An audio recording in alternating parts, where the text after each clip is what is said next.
Hello everyone, welcome to Learning Blueprint. In this video, we will solve class 10 maths exercise 1A in a very simple way. Now question with 7. For the following given above is question number 6. Number 6 का जो data था हमें ये table वही same है, ठीक है.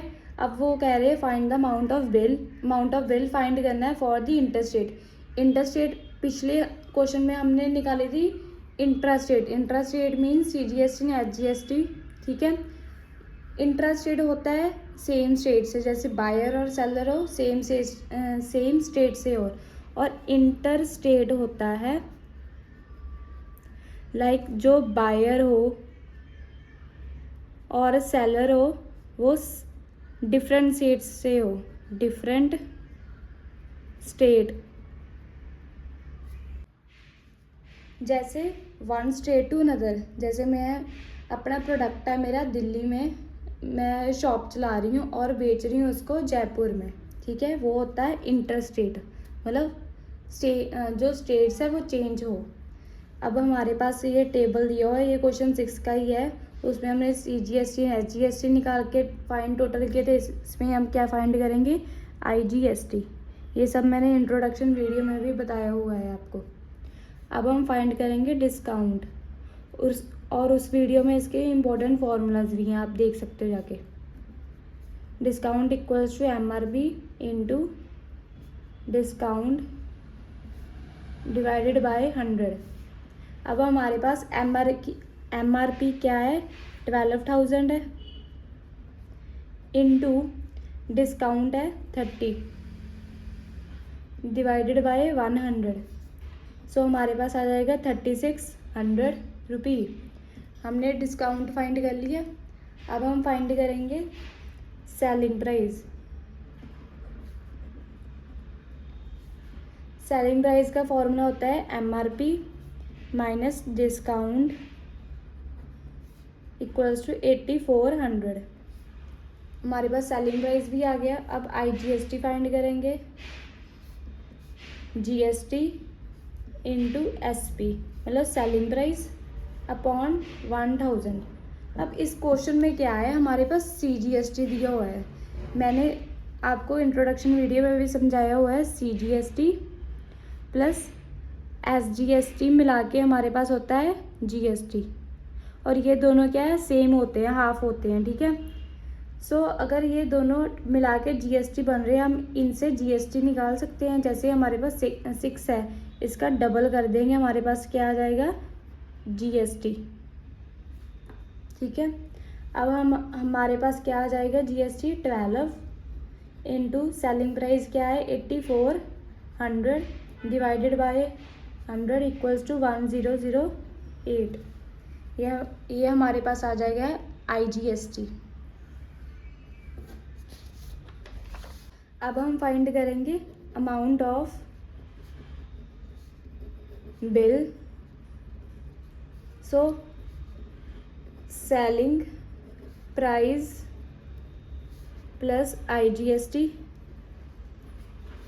Equals to, जो हमारे पास सेलिंग प्राइस है और ये IGST का हमें चाहिए टोटल.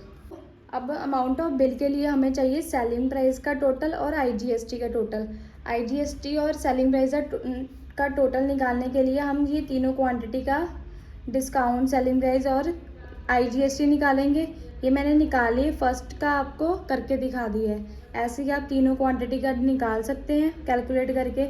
अब जब हमारे पास ये सेलिंग प्राइस और IGST आ जाएगा, इसका तीनों का टोटल कर लेंगे, ठीक है. हमारे पास आ जाएगा 37,850, और IGST का टोटल आ जाएगा, सबका टोटल करके 5,570, और इन दोनों का हम टोटल कर देंगे. इतना है 37,850 प्लस 5,570. इसका हमारे पास टोटल आ जाएगा 43,420 rupees. Answer. So starting with the question 8. A dealer in Mumbai supply same item in following prices to dealer in Delhi, ठीक है. अब एक डीलर मुंबई में है, वो सप्लाई कर रहा है same item prices to the dealer in Delhi. मतलब ये कौन सी होगी, इंटरस्टेट, ठीक है. Find the total amount of bill. Interstate means IGST find होगा, और find the total amount of bill, ठीक है, उसमें IGST लगेगा। और इसमें हमें रेट पर प्राइस दिया हुआ है, क्वांटिटी दी हुई है, डिस्काउंट दी हुई है। अब इस पर ध्यान देने वाली बात यही है, जैसे हम 5 पेन खरीदे हमने, ठीक है, एक का प्राइस हमें पता है, ठीक है, जैसे वो 5 रुपीज़ का है और हमने 5 पेन खरीदे हैं, हमें टोटल प्राइस नहीं दिया हुआ है, एक चीज़ का प्राइस दिया हुआ है। ऐसे ही इस क्वेश्चन में है, क्वांटिटी दी हुई है और ईच का प्राइस दिया हुआ है। अब इसको मल्टीप्लाई करके हम इसका टोटल निकाल लेंगे पहले। जैसे ही मैंने टोटल MRP निकाली हुई है, हमारे पास रेट इन रुपीज़ दिया हुआ है, इसको क्वांटिटी से मल्टीप्लाई कर देंगे। 180 को 10 से किया 1800 आ गया, 260 को 20 से किया 5200 आ गया, 310 को 30 से किया ये 9300 आ गया, 175 को 20 से किया 3500 आ गया। टोटल MRP ऐसे हम निकाल लेंगे, ठीक है। ये हमें नीड पड़ेगी इसकी, क्योंकि हमने आगे निकालना है टोटल MRP तो हमने निकाल लिया। फाइंड करेंगे सेलिंग प्राइस। अब हम फाइंड करेंगे सेलिंग प्राइस।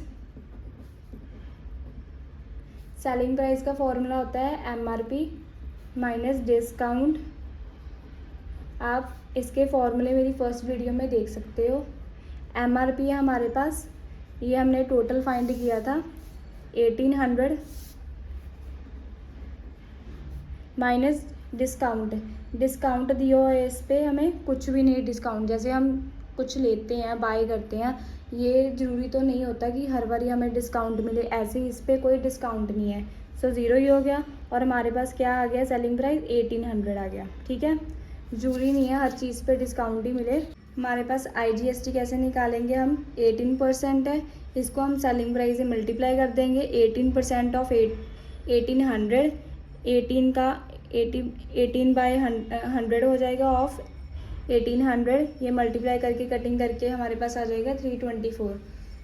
और इसमें कैलकुलेशन की लोड पड़ेगी, आप अपने आप प्रैक्टिस करिए अगर। अब हम फाइंड करेंगे अमाउंट ऑफ बिल।